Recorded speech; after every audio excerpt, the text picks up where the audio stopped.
Hello genius challenge ఓకేనా? Answer తెలిస్తే comment చేయండి, లేదంటే మరొక ప్రశ్న కోసం సబ్స్క్రైబ్ చేయండి.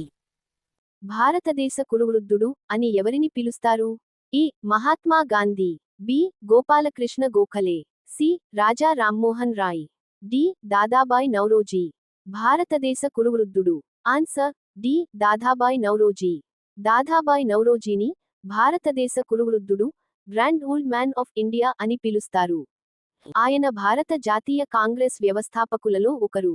మరియు 3 సార్లు 1886, 1893, 1906 భారత జాతీయ కాంగ్రెస్ అధ్యక్షుడిగా పనిచేశారు.